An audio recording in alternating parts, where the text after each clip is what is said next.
How's it going, everyone? Welcome back to another edition of the Stupid Questions Podcast. Today in the pod, we're going to be talking with Nick Salazar. This is his round 3 interview. He's the founder of TriRig and a number of other things, but he is also a newly inducted member into the filmmaking world because he made a full-length feature film called The Game of Life, and he allowed me to screen it privately ahead of time to be able to talk about it. Make sure to check out the show notes if you want to see a preview to that film before we dive into this conversation. But Nick is a really great guy, a super deep thinker, very talented in a number of ways. So check out the show notes for the trailer for his YouTube. Also, go check out TriRig's stuff if you're in the triathlon world because they make some pretty cool, amazing, just different pieces that make our bike super aerodynamic. So make sure to go check that out. But really appreciate Nick for coming on and wanted to thank him for that.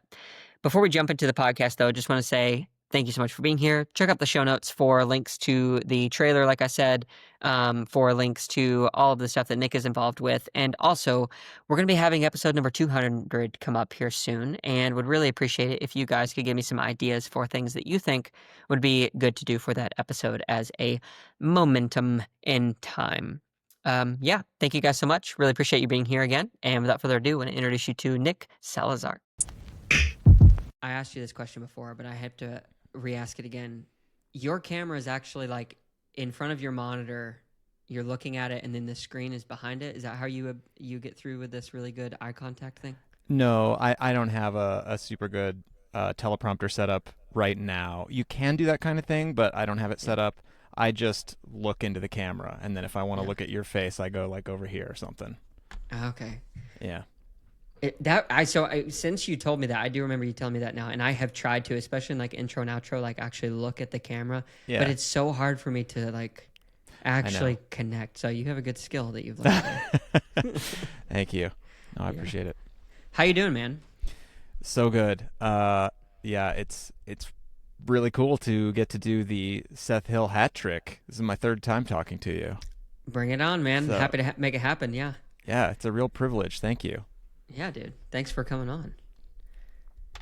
Are you excited about what all are you excited about? Obviously, the film. We're going to talk about this, The Game of Life. I have actually a list of questions as I watched it and went through things that hopefully you've never had questions to. But outside of the movie too, like what's going on in life? Wait. First, I got to ask, when did you watch? When did you finish it? I literally finished it like right before this. Sweet. Here's what happened. Okay. Yesterday, I watched an hour of it. And then I watched the final 30 minutes today. Okay. All right, cool. So I'm pretty fresh. Yeah. So where'd you stop yesterday? I stopped yesterday right when you and I'm not forgetting her name. The blonde girlfriend, Jenny. Yeah, you guys were talking on the edge of the bed, I think, with the skeleton key, and you were like kind of talking to the audience, talking to her, and then you were about to go to the ocularium to store it. Yeah. Cool. And then I finished it from here. Yeah. Awesome. Yeah, no, life's going well. We got, we have a really full house here. My wife and I, together, we're a little blended family. We have 6 kids total, so it's like 8 people when everyone's here. Yeah, not all of them live here anymore. Some are off in college and in their own apartments and whatnot.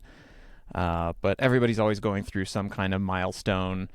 We have, a kid who is in high school and recently started high school, another one who just started middle school, another one who's in preschool for the very first time, and then a first grader. And so they're all going through these different milestones and sort of like growing in their own way. It's pretty cool. Yeah, everybody has their own little thing. So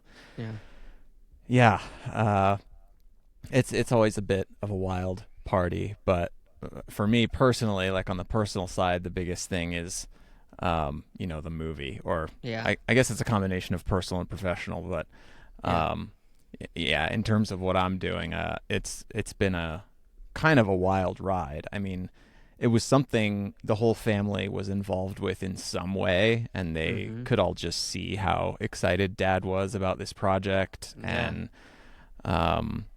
I think I mentioned to you last time, we filmed a bunch of the movie, most of it, in the house. We converted our basement into a set.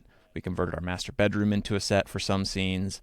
And, everybody got to help sort of dress the sets or had some kind of input one way or another. And they were all just so super excited. So we had like a private family screening of the movie a few weeks ago. That was like the first time anyone had seen the completed thing other than me and my Yeah. wife. Uh, but yeah, that it's just been a crazy, crazy run. And so now it's finally the phase of trying to figure out how to let the world see this movie. Yeah. So, which is a whole other like can of worms. Yeah, no kidding. Well, it's also cool. So I recently listened to a podcast. I think it was with Joe Rogan and what is his name from Two and a Half Men? Charlie Sheen, he's everywhere Charlie right Sheen. now. Did you listen to that episode with him and Joe? I didn't see the Joe Rogan one. Okay, so it was really interesting because he talked about being on the set of Apocalypse Now, like his father was directing that film, and Yeah. hearing you talk about your kids being near and around the film set during the same time, it kind of sparked a little bit of interest in me, like, oh yeah, like I can only imagine what it would mean to a child to be around dad who's super creative and bent on like getting this thing out there, telling a story, all of the back and forth. So I guess my question is, how many of your kids do you think are going to grow up to be film people? I don't know. My daughter has, my oldest biological daughter has been interested in drama since she was very little, and she's really into musicals and plays. And that's kind of been something she's known from a very young age and is almost always enrolled in some kind of play. Like they have them year round where we are. There's a couple of really good organizations that do it either through a school or through like an independent place. Mm-hmm. So she's super interested in that. And she loves, I think, kind of like the singing, dancing, showman side of it. But recently she started writing her own little story called The Pound about two dogs, which are family pets, and Mm-hmm. kind of like taking little short clips on an iPhone and trying to string them together with the software there. So she may have some kind of interest there, although I'm not sure how strongly her interest is divided between the acting and performative side of things, which I think is common to young kids, and definitely, I was that way when I was young, and she's that way, versus the storytelling side of things, which sounds like the same thing maybe to the uninitiated, but is a different sort of category. It's like, do you have an interest in writing and creating a story so that other people can see it versus do you want them seeing you, I guess, is sort of the difference there. Yeah. So I wish that there was a way actually. So on that topic of whenever you read a book that requires a lot of, especially like fantasy and stuff, if you're thinking like Chronicles of Narnia or Lord of the Rings, everyone before they've seen the movie has like this picture in their mind's eye, and I wish that there was a way to project all of those and make an aggregate of what people actually like thought of, saw, heard in their mind. Like it's such a fascinating thing, the imagination.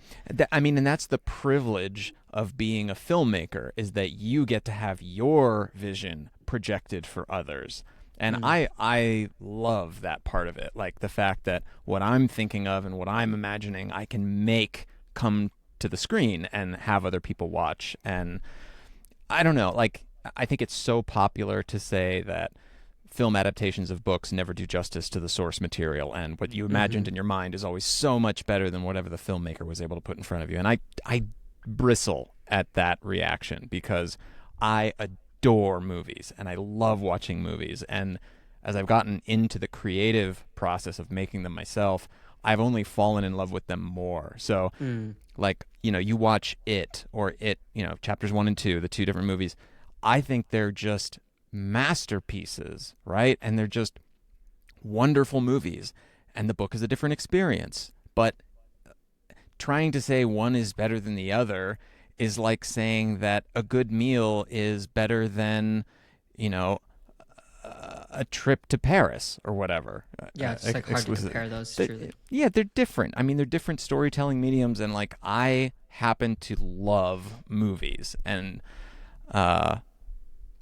maybe a better example is like Harry Potter, because there's so many of them, and then there were so many different filmmakers involved. There were several different directors for the 8 Harry Potter films.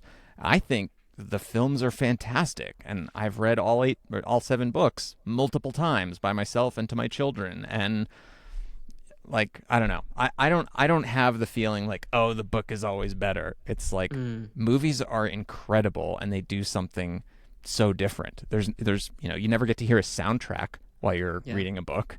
You never get to hear a sound effect, like that kind of thing. I don't know. Yeah. Yeah, it's super interesting. Well, so with any form of artistry, there's this artist's dilemma where you are trying to create something, and especially when you're newer into something, I would imagine like you have this vision, but using all of your skills, the tools, the people, the writing, whatever. I'm sure there's a million things that go into it that I'm not even aware of, but putting those all together to culminate into when you look at the picture and you say, "Oh, like that's it." I guess two questions. Do you think it exists where people of directors or watch a film at the end and be like, that was it perfectly 100%? And how close did you get in this experience of like, I mean, a full-length feature film, hour and a half, that's like tons of opportunities to meet that. Yeah, I doubt that anyone has ever finished a film thinking that there was nothing they could improve or do better. And certainly there's so much about the game of life that could be improved. Like every time I'm watching it and scrutinizing it on a really high level, there's stuff that I feel like could change. I think the biggest example of that is like that the overall audio needs more tender love and care than I had time or ability to give it. We were coming up on festival deadlines where I needed to submit the film by date X, and I had to get the thing done. But there's stuff in there that isn't perfect. Yet, as I look at the film as a whole, I'm so unbelievably happy and proud of it and happy with it, because it's like making this movie was by far the largest professional and creative endeavor that I've ever undertaken, like the biggest single lift, and also the most rewarding and fulfilling of my life by a long shot. And I'm talking like professional and creative. I'm not, comparing those personal things like getting married and having a child and those things. 100%. I'm tracking. As a professional creative endeavor, easily the best thing ever. And when I look at it, it's like, wow, there's a movie there. It has a beginning, a middle, and end, and people can watch it, and it's a story. And it's like, I don't have any illusions that it's like the best film ever made, or I don't think I see it as better than it is. In fact, I don't even know if it's good because I'm too close to it. But I know that it is a movie, and I'm just delighted with it for what it is. But there's so much that could be improved, and if I was making the movie from scratch today, I'm sure most of the decisions would be different, but that doesn't even mean that all of them would be better, because sometimes you just have a little accident and it happens a certain way, and that's beautiful. But, it would be a different movie if I remade it, but I don't even know, if it would be better or worse or whatever. But yeah, no one ever makes their perfect movie. But I don't think I could love it anymore, because it's like, it's my first movie. The experience was great. All the people were just unbelievably wonderful. Like there's not a single person I worked with on set that was disappointing in any way. Everybody gave their all. They gave me so much trust, and it was just unbelievably wonderful. So I can't say enough good things about the experience. Yeah, that's phenomenal. Well, a couple of questions. Short one first. How long was the period from like, okay, I have decided I'm going to start making this film, and then the completion of it? Like, how long was that period? So I think it was mid to late 2023 when I thought, hey, maybe I'll start writing a script. And That's like when I started talking to you, I think. Or you had a pieces of a script, or you maybe had finished most of it. maybe. Yeah. So sometime in 2023, I started, and now we're towards the end of 2025. So 2 years, basically. Yeah. That's a long time. So during that period of time, you have lots of opportunity to work on things, a lot of things that like visually, I don't think we actually get to see. Audio, I guess, like scripting and things like that, like we hear it. But the things that stood out to me, honestly, I think for this film were, maybe just because who I am and I'm not really a film critic, but the really small detailed things like the visual effects of the skeleton key when you hold it certain ways, and the screen flares will kind of rotate in an auspicious, if it was the right word to use. Like it was just very like tantalizing. It's like, oh, that must have taken a lot of work to actually figure out how to do that. Or just the different visual effects that you were able to throw in there like a lot of these little things. My question is, how much, which of those things did you like obsess over the most that like you got hung up on? We're like, I got to get this right. I don't think there's any one thing that I was even able to spend all that much time on. There's Really? so much of the film that was just like, we have to go from A to B to C.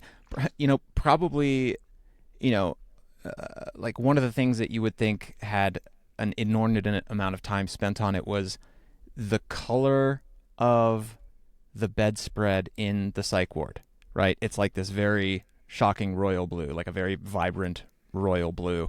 Yeah. We bought and returned probably like 8 different sets of comforters as we were going through that. So, you know, I would like really scrutinize them on Amazon and like, do I like the stitching pattern on that one? Oh, that one, that one, I don't like the hem. It's like this funny shape. And then, going back and forth on that. That one probably took a long time. But then again, that was just like, a little time on Amazon, and then you wait for the thing, and then you go through that cycle again. So well, I got really good at repacking the comforters because we would just like put them on the bed. No one would touch them, and then we just like put them back in and return them. Put the cardboard back in there and zip them up. Yeah.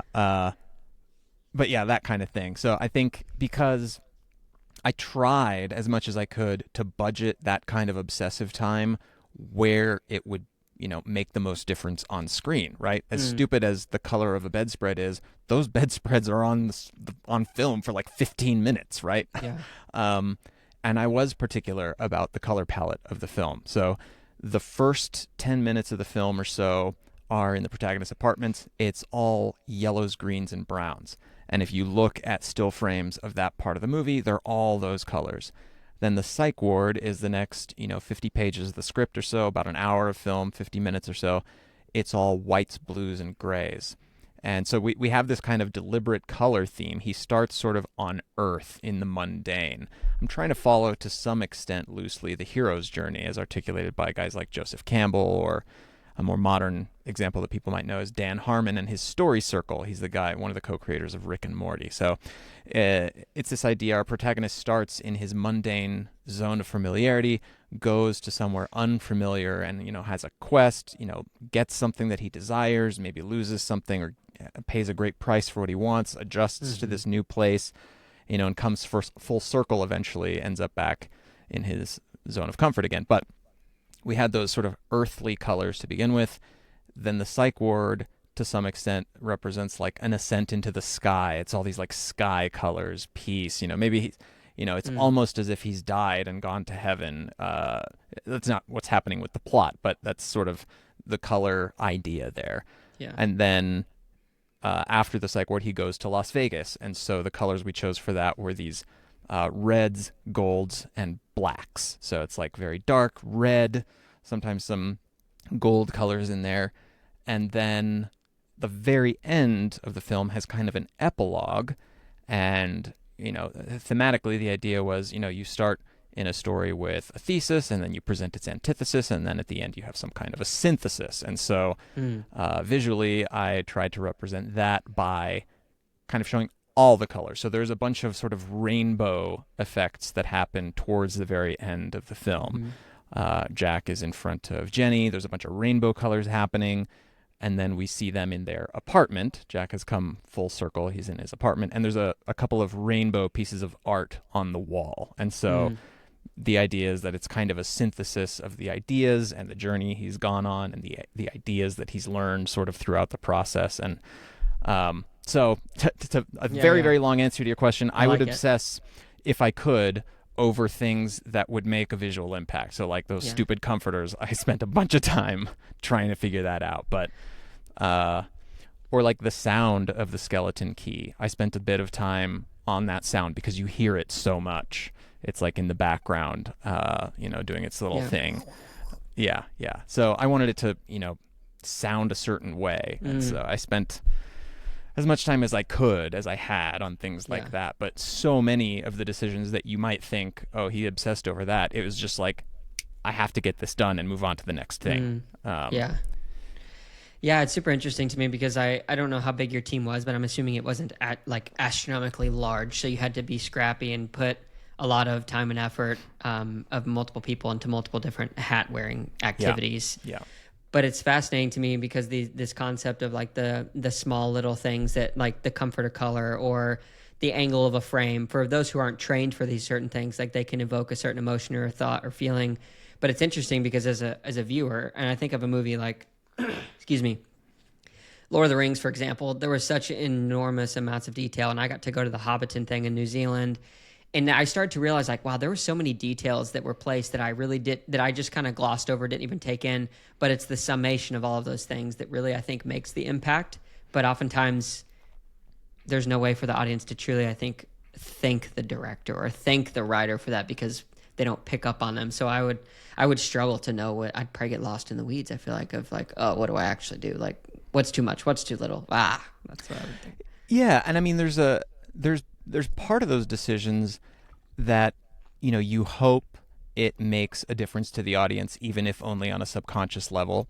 And some of these things, maybe never make their way to an audience, but they do make their way into the people making the film, right? Like maybe they make a difference for us as we make it. Maybe that changes some performances or performance decisions. I've heard stories of people dressing sets where the set decorator will like leave a note in a drawer that like the character might have written, like an old shopping list or something that wound up in the junk drawer. No one sees it on camera. Maybe, no one ever even sees it, but like they like that it's there, Fascinating. Yeah. So like you were mentioning some of the lens flares like the skeleton key evokes on camera. That was part of some important decisions. So I did a lot of research on lenses into this movie. I really love cinema lenses and the differences between them. And the front half of the movie is made with these very clean spherical lenses that are very good at accurate reproduction. The colors will be very much as they were in real life, and there's not a lot of what are called, defects. You shine a bright light into the lens, you'll just see a light. It won't wash out your image. The back half of the movie is shot on some very wild anamorphic lenses that really evoke films of the past. And so if you shine a light into those lenses, you get these wild blue flares with all kinds of different elements. And, sometimes they're associated with science fiction for that reason. Like the lenses I shot on are very similar to some legendary lenses called the Panavision C-Series anamorphic. They were very famously used on films like Star Wars, among hundreds and hundreds of other films. But, that sort of aesthetic of those blue lines and those crazy little orbs dancing around was something that I loved. And so, when you shine the lights of the skeleton key into the camera, they're going to do some funky things. And, Okay, so that was all natural. I mean, natural in yeah, that the lens created. Wow, I was going to ask that because even with some of the sun hitting the angle of, I guess, the lens whenever you were standing outside of the ward getting ready to go to Vegas and like that kind of stuff, I was like, oh, is that added in there or is that legit? Or that was actually from the spherical lenses. I'm glad you noticed that one. The little rainbow that kind of arcs over, or like, those were from the sphericals just because of where we were standing and then the fact that we allowed it. So like, sometimes if a flare comes in and you don't want it, you get out a matte box and you sort of cover the lens like this with a little, like a hat brim kind of a thing to prevent the flare from occurring. But I loved it, and I thought it was actually nicely representative of the point where were in the journey.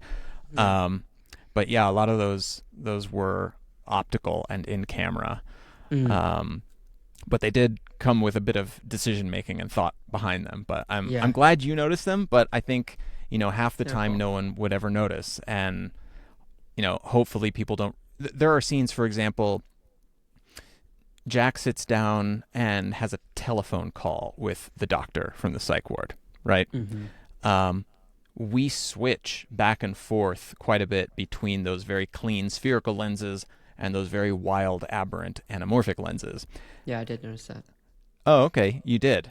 I do, yeah, because I remember and sometimes like you'd use the more like wide lenses, and then it would go to like a normal back to when you and Jenny are talking, and then like super wide or whatever that is called. I don't know the technical jargon, but yeah, I did notice those it was in the bar or the wherever that place was that he was taking the phone call, right?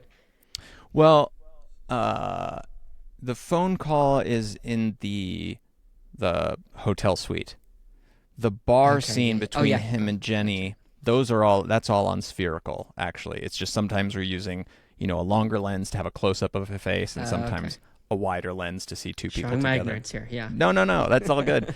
I mean, I think the idea is that the audience isn't going to be sitting there wondering what lenses did you use or whatever, or Yeah. like, oh, is this, the people who make films think about those things as they watch movies. But hopefully it just looks good and you're just following the story, right? Mm-hmm. Hopefully you don't really pick apart those things. I mean, sometimes you see something and you're like, oh, that's cool what that skeleton key is doing, but Yeah. you assumed it was a visual effect and Yeah. in fact, it was optical. But either way, I think you got the idea that it was to sort of evoke a little sense of mystery or fantasy surrounding this Mm-hmm. object. That's Yeah. important to the film. But Yeah. do you want me to send you like little uh, stills to like put over some of this part when we're talking, or do you want to just leave that out? Sure. Yeah, you Yeah, can send them to me. Will I cool. do a good job of adding them in? Yeah. AI and me kind of work together, so we'll see if All I right. can throw them in. Yeah, but that'd be really good. Yeah, yeah. Cool. One question I did want to ask so I was expecting, for whatever reason, when I was watching it, or I wasn't expecting, or I was wondering if at the end you were going to like just wake up back in the bathtub or something. Because, Okay. and here's why I thought that.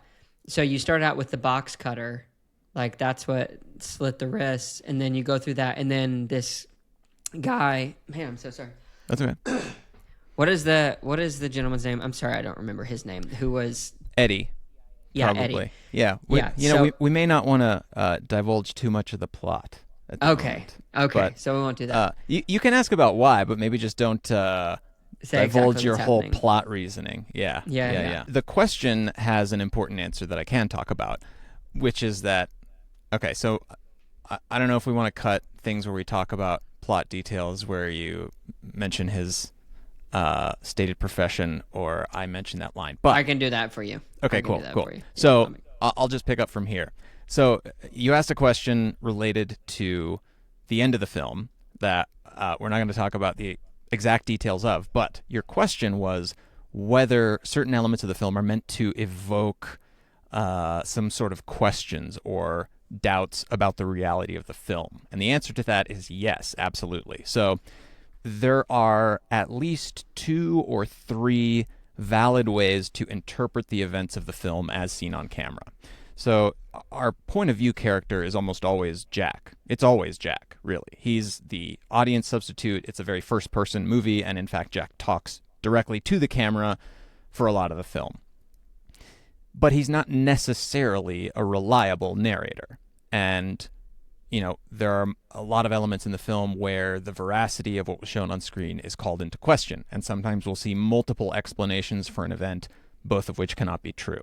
So there are a few different ways to read the full plot of the film, and an explicit answer is not necessarily given, not because I think, it's cute to just leave the audience in mystery, but because that's part of the idea of the story. So Jack is someone who suffers from mental health problems that are not ever explicitly specified. It may be severe clinical depression. It may be, derealization disorder. It may be dissociative identity disorder. It may be depression not otherwise specified, or some other things. There are several things within the DSM that would fit. The journey that he goes on is sort of one of not only confronting and accepting the fact that he has problems, but learning how to be happy regardless, to be happy with whatever the reality of his situation is. And so the truth of the story is not as important as the truth of Jack's emotional journey and where he winds up at the end. In the beginning of the movie, he's a very unhappy person, and he states so explicitly. By the end of the movie, he seems much, much happier. And whether or not he's completely insane or whether what you see is exactly what happened, the point is that he has come to a place of acceptance that may be important for all of us. So I don't like to be really explicit on the version of events that I like, because I want to kind of let people look at that and sort of pick apart that message however they want to with that idea. It's Mm. that it's more about Jack accepting his life and his fate and where he is than trying to figure out what about it is exactly true. Yeah. When you were writing this and then planning out this film, I think we talked about this previously. I can't remember if it was on the podcast or not, but like there's a level of allegory or similarity with like things that you have been through in the past or have not. So however deep you want to go, what level, like what themes of the movie were actual reality for you in your life that you wanted to kind of put into this story? And because I can see like you had yourself be the lead actor, I think for an obvious reason other than just you probably could have hired someone else, but you had experience in these areas. So how many of those areas were things that you like truly went through and experienced, and how did you decide what to put into the film and what not to? Yeah, I mean, the way that I tend to say this is that the film is 100% fiction, but it's also more or less 100% autobiography, you know? So none of the exact events of the film happened in my life, but all of them are sort of emotionally true in some way, and some of them may be factually true to one degree or another. I think maybe the biggest, the most poignant emotional truth is that Jack starts out in a relationship that looks sort of ordinary and healthy and, you know, involves ordinary struggles with, you know, reasonable motivations, but he hates it and he's not happy there. And by the end of the film, he winds up with someone that maybe is healthy or maybe suffers from significant delusions of her own. But the point is, he's much happier in that relationship, and he finds something that's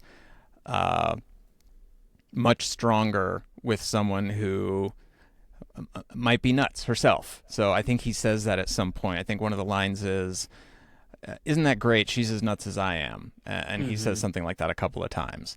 And so maybe that's one of the more poignant truths is like, right, so mental health and those themes were very, very important to me because not only have they been important aspects of my life, but they've been important aspects of relationships that I've been in or maybe am in, or maybe they're just past relationships. I don't want to go too deep into that, but the idea that we accept one another for who we are and not for an idealized perfection that we have in our heads, I think is really important. So, or at least that was really important for me. And the relationship I find myself in now is very much rooted in that concept that we're okay with one another being crazy. And not only are we okay with that, but that's something that makes our relationship stronger because I think, at least in my experience, if there's one person who feels like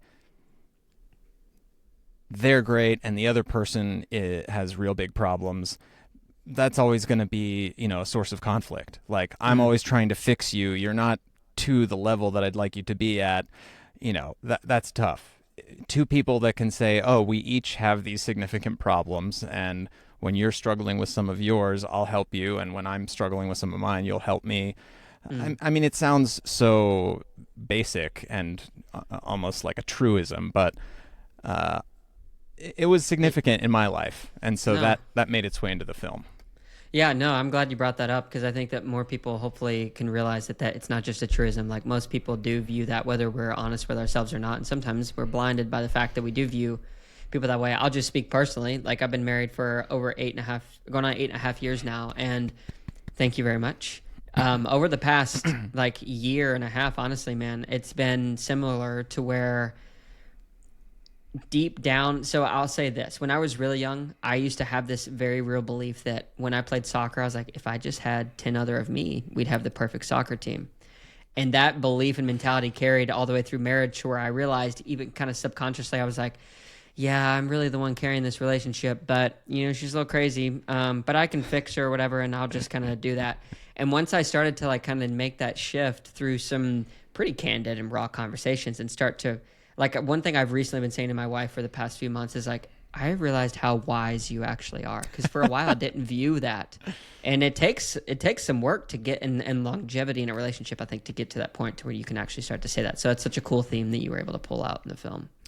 Yeah, I mean, I think sometimes that can be, a long journey in a particular relationship, and I think sometimes it's like a long journey in life, but it can come at the beginning of a relationship. So, um, my Yeah, for wife, sure. my wife and I, we met on a first date. We just met through one of the online dating apps, but we were supposed to just, get an appetizer somewhere or something. We ended up sitting there for 2.5 hours, That's and awesome. by the end of that meeting, each of us kind of knew the whole like life story, baggage, and all of the other, because it That's was nice. like, yeah, here's the three things that I had that failed in my last relationship. Here's how I'm crazy. Here's my problems, and so we kind of went through the litany of it right then, and That's that awesome. it was super potent. And so that, I mean, we've been together almost 10 years, and thank you, thank you.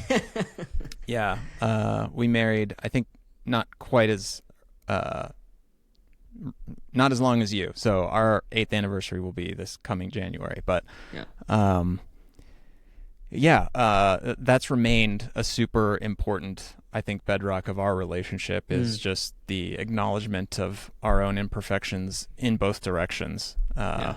But you know, so much more happiness comes from it. I think. Mm. You know, How old are you? I think I asked you this before, but I'm about to turn 42. yeah. So like Yeah. you had I started a relationship now or even probably 2 years ago, I think that I would have probably approached it with a lot more of that candid, just radical honesty. Because I think the older we get, we start to realize like I ain't got time for BS. Like, Yeah. let's just Yeah. here's my book, here's my diseases. Yeah. Take what you want, and if you like me, cool. Then we'll move forward. Yeah. Yeah, and I mean also just being honest about what you want. I think when we're younger, we're so reluctant to just be like, "Here's what I'm looking for," and Mm. are you that? I don't want you to pretend otherwise, because we just hope like, maybe if I just pretend to be the thing that this person wants, then They'll love me. yeah, and like maybe I'll sort of be able to sort of yank over the things that I want. Yeah, I mean, you see somebody, you instantly have these hopes and aspirations of what they might be like. It's Mm. so easy to project the fantasy of like, here's what our perfect relationship could be, but it's like that that doesn't exist, and like the more you can know about the reality of it sooner the better, right? Yeah. If you're like, Yeah. here's the three things that are so important to me, and then they're like, well, here's the three that are important to me, and like, you kind of see where they match up or not. Yeah. But Yeah. yeah, Mm. more of the film has a connection to reality than you would guess, but Yeah. it's all fiction, but there's a lot of it that's really really true. Mm. Why, if let me know, can I say the name of the program? Program. On Oh yeah, this, yeah, yeah. Sure, yeah. sure, sure. So why did you name it Babylon? Oh, I don't know. I think it just sounded cool, and uh, it's like ancient city of all peoples and debaucheries or something like that. Yeah. It's not necessarily to be connected to history, but Yeah. yeah, yeah, yeah, yeah. Okay, I'm just looking up the actual definition. I was like, I'm sure I Yeah. had something in there. Yeah. Yeah. Um, yeah, it that's not meant to be super significant necessarily. Okay. Um, but Your subconscious coming through, man. What are you talking about? sure, yeah, yeah, Well, so I view everything in more of like a religious context or like a Christian worldview. So like that's why I pointed that out. I was just curious. And if there's nothing, that's fine. But also at the end, you had this phrase when you're talking with the doctor, Steve, I believe. yeah, Uh, and he is kind of you guys are having this monologue where this like I'm learning this lesson of kind of self acceptance. I don't want to say too much. Is this saying the plot again? that's okay. No, thank you, Okay. thank you. Yeah. So like this level of self acceptance and kind of letting the chips fall where they may. There were variables that were placed there that decisions were made, and this is how it is, and you got to kind of live with yourself and move forward in the best way possible in the present. But you said this really interesting phrase where you're kind of viewing everything from an external lens, and it's kind of like starting to close in, and then you say this phrase, it's just I am. And I thought that was an interesting phrase rather than it's just me or it's who I am. Like the I am phrase has a lot of like biblical context or religious Sure. context. Did you do that on purpose? So I'm not trying to signify that Jack thinks he's God, if that's the question. No. He's not speaking to Moses through a burning bush.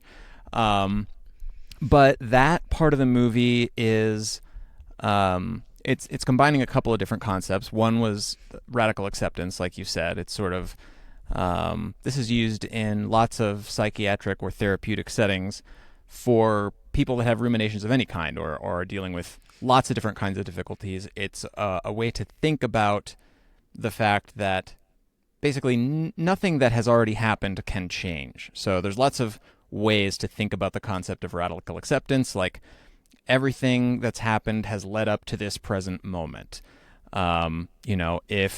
If I drop a glass onto the ground, the result will be that the glass has shattered, right?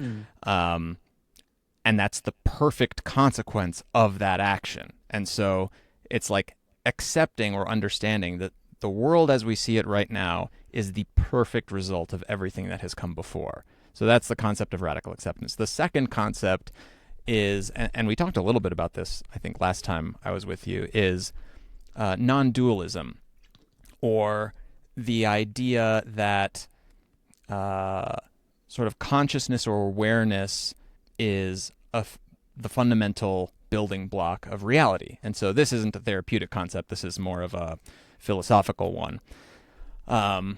But I sneak it in with the psychiatrist in a way that I think is not totally unfair. A psychiatrist isn't going to really guide you spiritually, but I don't think it's completely unfair here.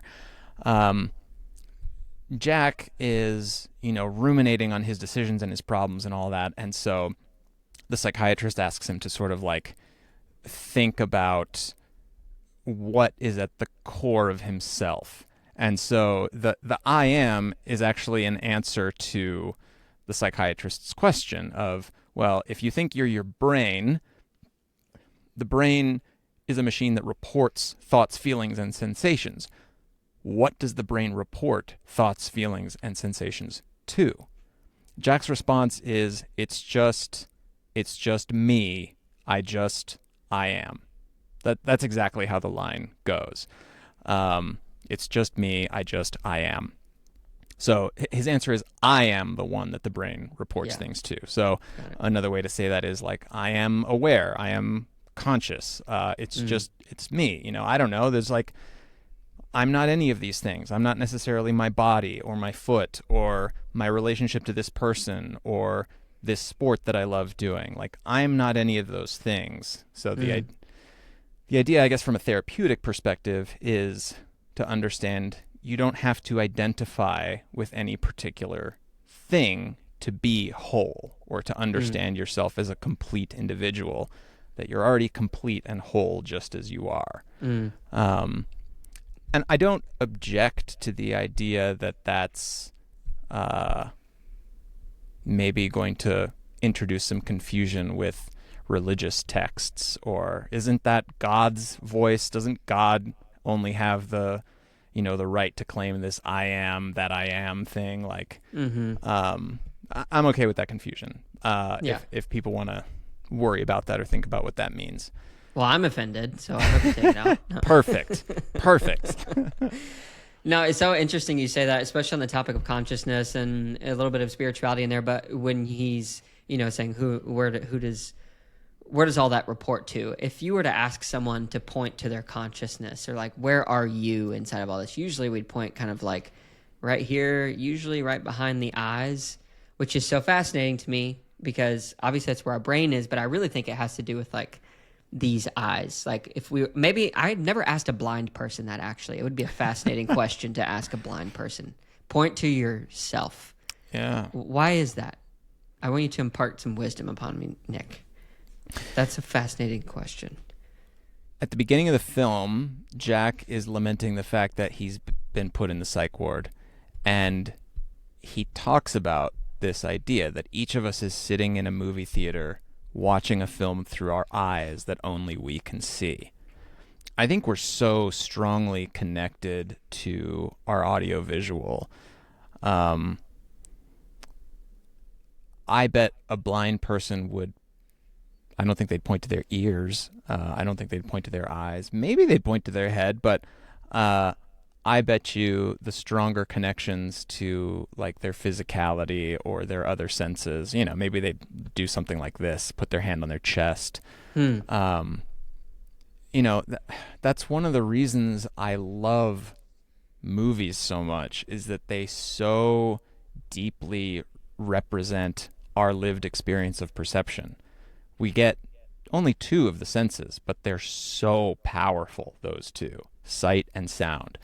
Um, you get so much out of it. You can get a sense of space. You can get a sense of motion. You can get so much drama and feeling out of those things. Like little things like a tiny soundtrack cue can just tell you, here's what you're supposed to feel right now, or here's what I'd hope I would like you to feel in this moment. So I think the answer to your question is that we're so strongly associated with those senses that that's why we point there. And some of this content that we're talking about, these themes in the movie, are trying to point out that we are not that that's really an illusion, but it is a very powerful one, like, yeah,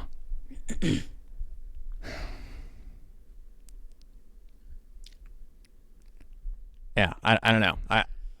No, you can say what you want, and I may even disagree, but it's interesting on that, and maybe this will spark the next piece of your thought. But with this world that we live in now, with artificial intelligence, large language models, Neuralink has now implanted stuff in people's brains where like they can move a cursor on a screen. We're figuring out what synapses fire in the brain and where are those nerve endings being touched up here to be able to create that sensation, whether it's sight, smell, taste, touch, whatever, hearing.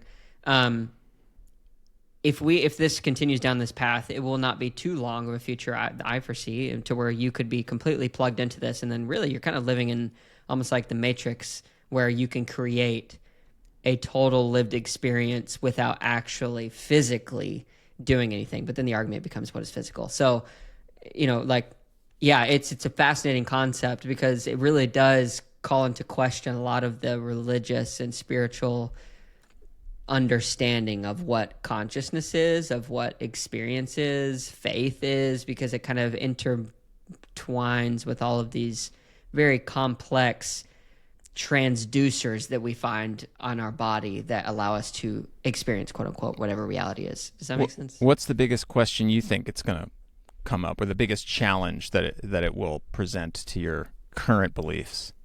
To my current beliefs?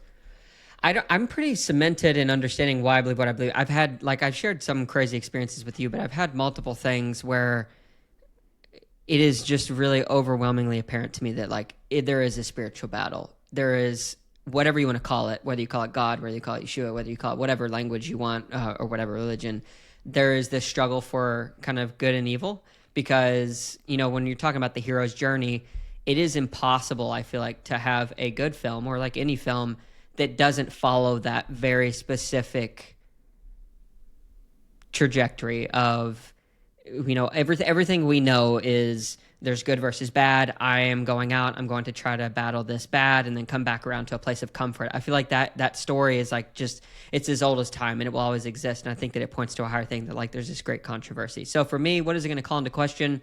I don't think it's going to call into question anything more than our, what we put our faith and belief in.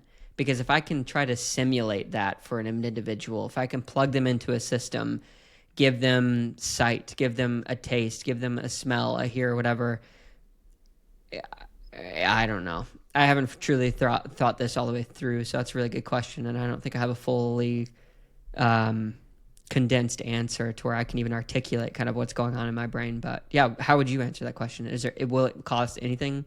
Any kind of a question in your mind? No. I mean, not in terms of oh my gosh, how do we perceive reality now that we can simulate it? Not really. I think so much of the conversation around AI is kind of red herring or super overblown. Like, yeah, it's amazing what kind of images and things you can do with it, but I don't know. So far, I haven't seen like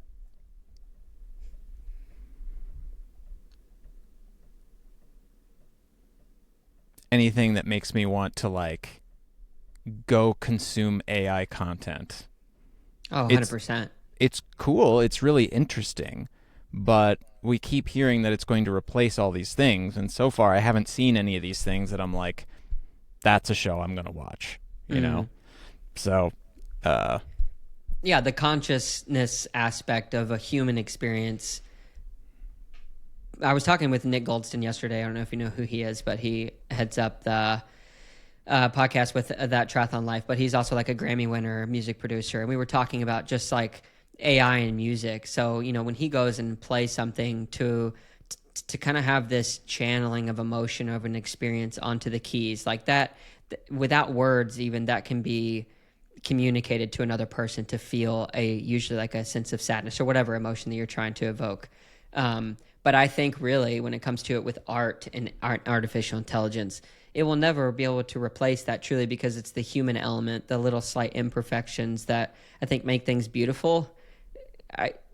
Like new music artists, visual artists over time, it's like every so often, however many decades, someone comes along that just kind of upends the system. And because AI is only built on everything that is in the past that we have written down, or it's a visual ones and zeros, whatever, like it's all based on what we've already done. So anything new to be created is like that can only come from a human. Yeah, I mean, I think it'll get good at mimicking imperfections or whatever else, but yeah, so far we haven't seen AI that's really good at coming up with a new idea. Just as you say, it can only mimic or improvise what already exists.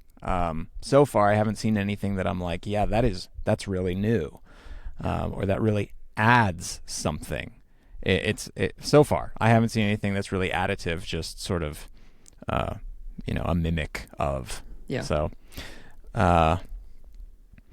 but yeah, I wonder what people will think about that. We keep hearing so much about how we're going to have artificial consciousness, or does it even already exist? Is ChatGPT conscious? And I think that's kind of the silliest thing ever. It's like, I think I heard another analogy of this. It's like, you would no more expect ChatGPT to be conscious than you would write down a story on a computer about the experience of drinking a lot of water and having a very full bladder, and then suddenly expect the computer to urinate, right?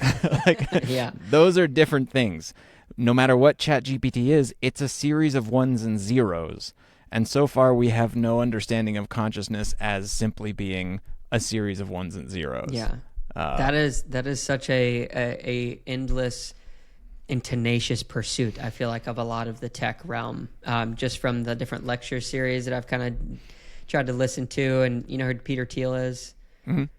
Yeah, he did you hear about this? He did this 4 or 5 part lecture series a couple of weeks ago on the biblical Antichrist and how AI would usher that in, and like the mark of the beast. And I was like, that seems really strange for someone coming from your field.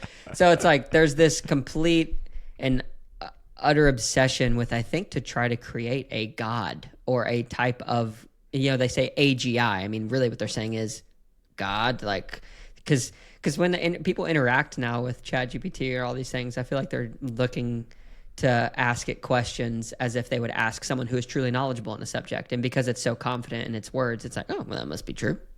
Like, that's scary.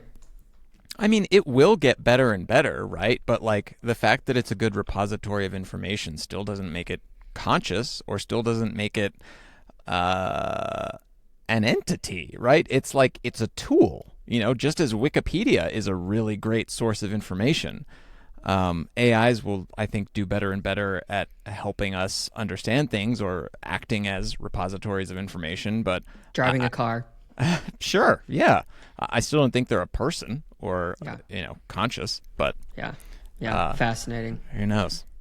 So, not to get too far off that, I love this Yeah. topic, so I could talk about it forever. But on your film, Thank you. what is your great desire from this? Like, what are you hoping happens most? Is it launching you to a new point to be able to do this full time? Is it you did it and like that's great and that's kind of all you were looking out of it? But we're like, what are you trying? What would look like a success in your mind, or what would you really like to see happen from the release of this film and going into your future? I would love to get to keep making movies. And I think whether or not it has a wide release or no release at all, I think it's already doing that, right? It's already proven to me that I can write a story, put it together, and shoot it. Mm. Um, so, you know, yeah, I would love to work on larger productions. I would love to have the opportunity to work with bigger tools and bigger crews and bigger budgets. But even if I never get to make a film larger than The Game of Life, it was still just such an unbelievably fulfilling experience that I would Mm. just do it like this again and again if I could. I mean, doing it the way that I did has tremendous benefits as well as constraints, but at the end of the day, got to be in charge of the whole thing. Excuse me, I wasn't beholden to any financiers or studios or executive producers or partners or anyone else other than Total myself and freedom. my wife. But yeah, yeah, and so that's just such a tremendous privilege that very few filmmakers ever get. It's like me at the very, very bottom, and it's like Christopher Nolan at the very, very top. He has his own constraints. I have my own constraints, but there's a lot of freedom at those two sides. And everybody in the middle is working on some variation of those two. My Mm. constraints start disappearing, and Christopher Nolan's constraints start appearing, but the greatest freedom is at those two levels where you either have nobody talking to you or you're so good that they all listen to you. So, would I love to be Christopher Nolan at his position one day? Absolutely. But Yeah. for now, I just loved doing this. So I'm working on other scripts and other ideas, and we'll see. I may try and just make something else bootstrapped like we did here, or I may try and shop these things around. Let's see how the film does at festivals. If people say, hey, this is a decent movie, then maybe, someone will be willing to invest in my next project if I pitch it the right way. Yeah. How do you measure the success of a film like at your level? Is it mass consensus? Is it the right person sees it and they see something in you that maybe others didn't see? Like what determines that? I think for this movie in particular, success was watching it for the first time with the two private screenings we've had so far were just a family screening and then a crew screening. And just watching it with those two very small audiences, for me, was the measure of success already. It was a complete film. It went from start to finish. Nobody, finished the movie and was like, wait, is it done? Like, what about whatever? Like, it made sense as a story. It was a complete thing from start to finish. So for me, that was the success of this project, was it's Yeah. done. There's so many other places it could go, right? There's, all kinds of distribution that I'm interested in. How many people will see it? Will people like it? What will people say about it? Those are like just icing on the cake at this point, Mm. because it really was, walking the journey and getting to figure out, I learned so much throughout the process, and I'm so happy with the finished product that Mm. I don't think there's a lot that could take me down. So like, if X, Y, or Z doesn't happen, it's still a success of a film. But Yeah. there's other places it could go from now. Yeah. Is it useful for you, like in those screenings, obviously you want them to see it because they were a part of that and your family, like you really like them. But in terms of like the crew and the family screening, at this point in the journey of getting it released, is there even any, is there value to you in getting direct, critical, positive and negative feedback like you found like this? Definitely. Yeah. Definitely. And even the people who were here the most, like the crew that spent the most time here, still only had a fractional understanding of the film because, they were here for our shooting days and they'd seen the script, but most of them don't like read through all of it, particularly the crew. They're kind of just like more worried about what is their task on the day. Mm-hmm. And so most of the people who saw the film really had no idea what the story was. And so there was a lot of genuine reaction in those screenings. Like I just kind of stood in the cool. Yeah. It was amazing. Like I just stood in the back and watched, and like there were moments that I wasn't expecting to get a reaction that like got a huge, burst of emotion from the people sitting in the room. Other moments I thought, oh, maybe this will be, a bigger deal, and then it wasn't. But that was huge. It was really, really helpful. So I would love to see this film screened in front of a large audience and see what the reaction is. I think that's the dream of every filmmaker, to just kind of like sit back and see what people think of it. I think those premieres are generally big events for the filmmaker because you've took 3 years baking this cake and now somebody's going to eat it for the first time. So we'll see. I really hope that one of the 4 festivals that I submitted to grants us the privilege of getting to screen there. I think that would be really, really cool. So yeah, as much as I say like I'm already happy and the film's already a success in my mind, I think that would be a really, really nice thing to happen. I would love to see it screen at Sundance and listen to the reactions of the people in the audience. Yeah. When is Sundance Film Festival? So it's at the end of January. We've submitted the film, and then they'll make their decisions. I think they send out letters at the beginning of December, and the other festivals make decisions around those same times. So I've submitted to 4. There are dozens, probably hundreds of different film festivals across the country and the world, but I've submitted to 4 for now. Yeah. Each one has its own little like requirements and expenses and things, so we're taking it slow, step at a time. How many films do you think get submitted to like Sundance, for example, and then how many, like, what's the acceptance rate of such a thing? Perfect question. My understanding is that last year almost 10,000 films were submitted and about 200 were screened. So a 5% acceptance rate, or 95% get rejected. Yeah.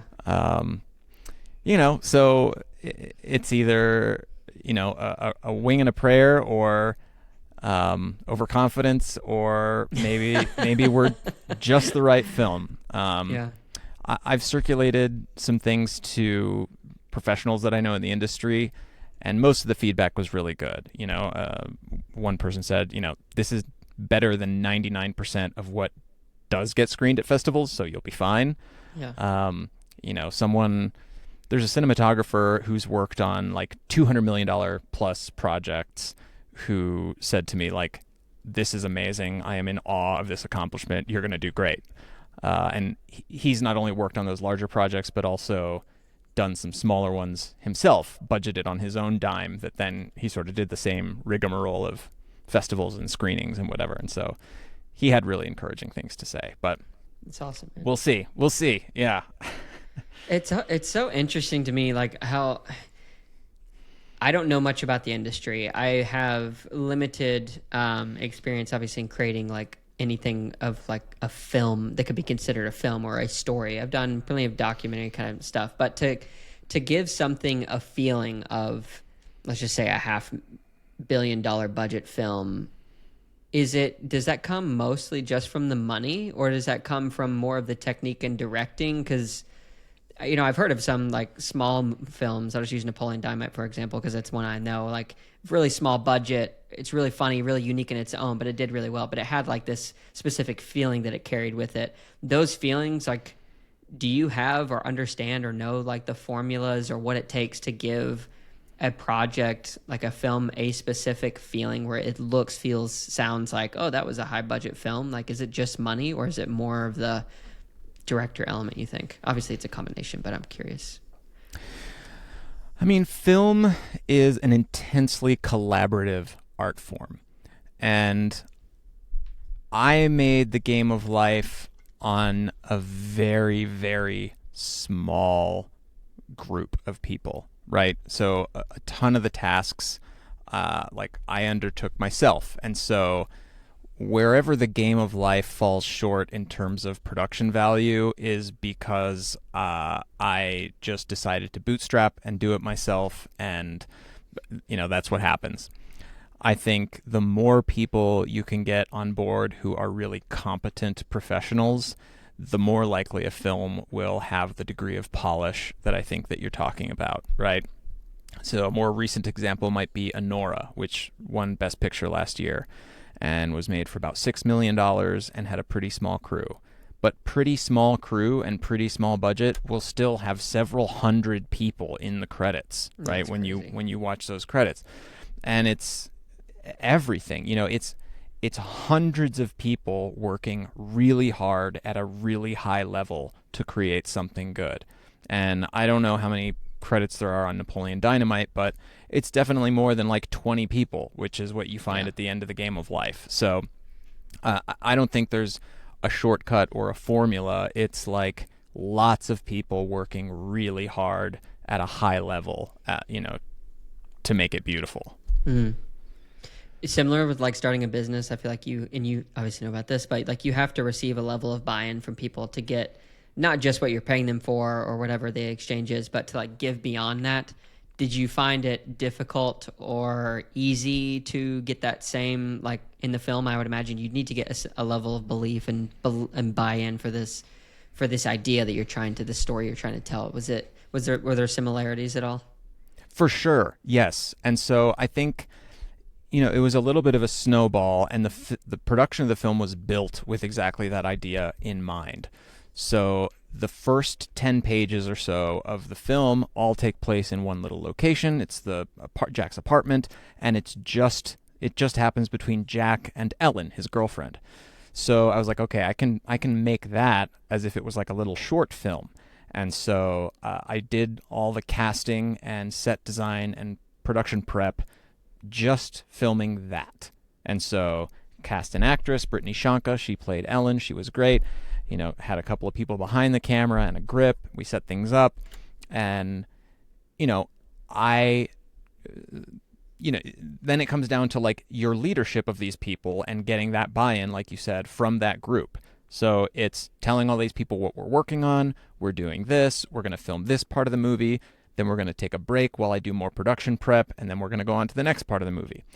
And, helping people understand what it is that you're trying to accomplish, the vision that you have for the movie, the story you're trying to tell, why you think it's important, and why you think what you guys are doing, even on this little small rinky-dink set, is going to be important and beautiful at the end of the day. So we do that. That's like, one little snowball that we have, and we make those 10 minutes. Now I start doing production prep for the rest of the movie, getting those sets ready, casting for those roles that we need, finding schedules, finding locations, figuring out how we're going to do all this stuff. And in addition, while that prep is happening, what we have is the first 10 minutes now cut and edited with soundtrack and sound effects that I can show to these people. Hey, now Natalie Lockett wants to play Jenny, and Art Razzo, who plays Eddie. I can show them, here's what we've done, here's the direction we're going. And those first 10 minutes are kind of like a proof of concept. This is sort of the look of the film, this is the production value that we can do. And so even on our very small budget movie, again, we're going to try and do something important and beautiful together. And so that first piece really helps with the buy-in for the later pieces. And so we shot the film in 3 sections. It was those first 10 minutes, and then we shot 14 days straight, which is crazy. It's like mostly unheard of for a movie to go that many days in a row. Wow. And then we took a month or 2 off and then shot 7 more days. So it was 24 days total for the film. But, we had those little breaks which helped with that buy-in. And then especially, after we had shot the 14-day block, which was super intense. And it wasn't the same intensity for everyone because people were coming in and out as their availability had allowed and what scenes they were in and whatnot. I think it was just myself and one other crew member who were there all 14 days. He was actually there 13 of the 14, but You win. that's the thing, is like scheduling conflicts. That Yeah, block that's huge. was really difficult because everybody had different availability. It was 20 different people, 30 different scenes that we were shooting on 14 days, and everybody, and different characters are in different scenes together. So you have to, it's just like hacking away at a spreadsheet to figure this stuff out. But after that mess, I sent dailies to the cast and crew every day. Like when we had finished each day's work, it's like, okay, here's pictures of what we did today from the camera's perspective, like little still frames from what the movie would eventually become.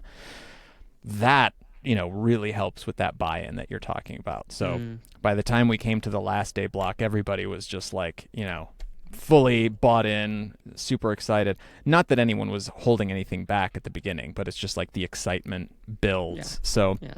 I think it's, again, my super, super long-winded answer to your good question is that it's just sort of those, thank you, those ordinary leadership things, showing people the mission, what you want to accomplish, showing them how much you believe in it. And, it just, people can't help but to be inspired. Yeah, it takes courage to do that too. And I only imagine you probably didn't sleep a whole ton. But those hours were really restful, Yeah. I was like, just like deep sleep immediately. Yeah. No, man, it's so great because, well, shoot, lost my train of thought, but it was such a privilege, like that everyone, I figured it out. It's the, that old saying that people say, like, the whole world stands aside for the man who knows where he's going. Mm-hmm. It's like nobody wants to jump on board to a movie that you hope to make, no matter how cool you make it sound. Yeah, but it's gotta be. We're going there. People will, do anything for a movie that you are making, that they can see with their own eyes. So, yeah, it was awesome. No, everybody was insanely cool and helpful. Yeah. That's awesome, man. Well, good work. I still Thank you. don't think I even have a fraction of the understanding of what it takes to do something like that. Because as I'm thinking about the spreadsheets and the scheduling alone for just honestly for 5 people, let alone 20 for all that, like that's a huge feat, an undertaking. I hope that you get accepted into some film festivals and Thank can you. keep doing your passion. Yeah, I've watched some of your videos. I'm not even into cinematography that much, but I watched some of your Oh, cool. lens videos, and I was like, oh, that's crazy. I didn't know you could go that deep into something. I went to this school in Tennessee, and they had a school of visual art and design, and they had some pretty heavy hitters who came from like Disney and whatnot. But every time, our department was right above them in business, and I would walk down there and just go and observe the animators and the cinematographers and the sculptors and like all these people constantly. And I have a lot of respect for that industry, even though I'm not super heavy in it. So good stuff, man. It's pretty cool to witness it and get to question you on it. What'd you think of the movie after having watched it? What sort of feelings were you left with? I was left with, that's a good question. Was it fun? Did you have fun? Were you It apprehensive? was fun. I liked some of I really liked the TV show Severance, and I felt like, I don't even know if you had any inspiration for some of that, but even to like some of the note cues. By the way, the music really quick. Oh, thank you. You did all the music, right? Yeah. Except for 2 cues, but yeah, most of it. Yeah, but I saw those listed in the YouTube stuff. But yeah, like first of all, I just have to say that actually, that's super impressive because I've tried my hand at making music, and I consider myself a pretty musical person on guitar and piano. But to be able to sit down and do that, I know it takes a lot of time. So I forgot to affirm that early on. Oh, it's so kind of you. No, I really liked the visual and the sound aspects of it. It obviously hit close to home there in the beginning because of like the suicide aspect, because my father committed suicide. So I was wondering like, oh, did Nick go through this like that intense? Like what part of these were most of his life? So I think I was viewing it from like a heavy lens of like, I'm going to be asking him questions about this. So I need to really pay attention to the details. Okay. So I think maybe honestly now thinking about it, that may have robbed me from some of the experience of just like experience it as is without expectations. Not your fault. I think if I ever did like a podcast where somebody makes something and then I view it, I just kind of go in with literally no Sure. thought of like I'm gonna write down a bunch of questions. Yeah. But no, but it left me like feeling like this is a really interesting story. It made me realize and think pretty deeply about how fragile our financial system is, because I realized that governments have these actual things, skeleton keys that can, because I've heard of stories of people breaking into Signal and it's supposed to be like encrypted to the max and all of these other things. So I just realized, wow, that's really fragile. So yeah, I don't know if that answers your question. It was fun. As it got into it more, I feel like it went from like this very serious tone to like more fun and action, and you're talking to the camera more directly, from less of a like, oh, this is my girlfriend, to more of a, oh wow, like she actually, we do see eye to eye, or like we're both crazy, or like, so the tone was, it was easy to follow. The story was good. Thank you. I think, can I give it a rating? Please. I think out of like 10, I'd probably give it like a 6. Okay. All right. How does that make you feel though? Well, I don't know what your rating system is. I don't know what your favorite movies are. My favorite movie of all time is like, actually, there's a couple of them. The first one is, I think it's called Job. It's Job or Steve Jobs, not the one with Ashton Kutcher. You know what I'm talking about? You think you know the title of your favorite movie? I know, it's like so bad. It's because there's so many movies that have been made about Steve Jobs. All right, so I'm not as worried about your ringing endorsement of a 6 if you can't even name the title of your favorite movie. It's Steve Jobs. Okay. Steve Jobs by Aaron Sorkin? I think so. Yes, Aaron Sorkin. I like that one so much because it really paints the picture of just like a mental battle that I feel like I related to. And then, but just like pure fantasy type movie is probably like Dune 1 and Part 2. Lord of the Rings, just very heavily fantasy. So yeah, but that's kind of what I'm comparing it to. I haven't watched a ton of independent films. I did go to one movie screening, like of a friend of mine, his best friend from college had one that they showed at a local movie theater, and I got to go and watch and experience that. And I think that this one was honestly better. So that one got a screening. So hopefully yours gets as much of that. But no one from your audience is going to watch this. 6 out of 10. I know. Hey, I'm just trying to be honest like that. That's all right. 10 is like Christopher Nolan. Like that would be unfair, and I'd be lying. I feel like. Did people give you 10 out of 10 or 9 out of 10, 8 out of 10? I didn't ask people for ratings. No, Yeah. that's all right. Well, that's me sticking my foot in my mouth for you. No. It's okay. I would much rather hear your honest feedback. All right. I'd watch your future ones. I'm Cool. curious to see what you go and do next.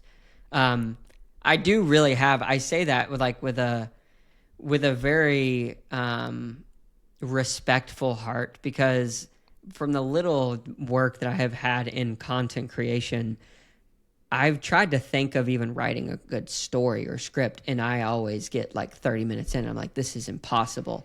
So my hat goes off to you for doing it, honestly. Thank you. Yeah. People say that making a movie is extremely difficult, and making a good movie is almost impossible. Yeah. So, yeah. We'll see what happens. Yeah. We'll see what happens for sure. I'll make sure to link it in the show notes. Cool. If it is it going to be out then, like listed and the trailer? Yeah, no. Don't link the screener that you saw. That has to stay private. Yeah. Okay. We'll link the trailer. Yeah, you become ineligible for festivals if anyone from the public has seen your film. Yeah. You shouldn't have asked me to do this, man. I'm about to blow the pot. I'm about to send everybody to your private screening thing, and then just going to disqualify you before you even get there. That's right. Yeah. No, link them to the trailer. Tell them to make a comment. For sure. Awesome. Well, Nick, man, thank you so much for taking the time, and let me be me to go through and watch your stuff. It's the first private screening I've ever had the opportunity to do, so thank you. I so appreciate it. Thank you, Seth. Great conversation with Nick. Always enjoy talking to him. He is a deep thinker, and I feel like we can get on the same wavelength to talk about a number of different things. I definitely put my foot in my mouth in a few situations talking about films because I forgot names. I don't know. It's been a long week, especially actually a long day, but I appreciate Nick being patient with me and having me just having me have the opportunity to have him on to talk about that film. Obviously, it comes from a pretty deep place, and he put a ton of effort and work into it. So I definitely would encourage you guys to go check it out. I tend to be a harsh critic. I don't know if you heard me say about the 6 out of 10 thing. Probably not an accurate representation. Now that I'm thinking about it, it's honestly probably more closer to like 7.5. Um, yeah, really good stuff. Really appreciate Nick coming on. We were able to even talk a little bit off air and just always appreciate the deep conversation that he's able to bring to the table. So thanks for being here, and I will catch you guys in the next one. Peace.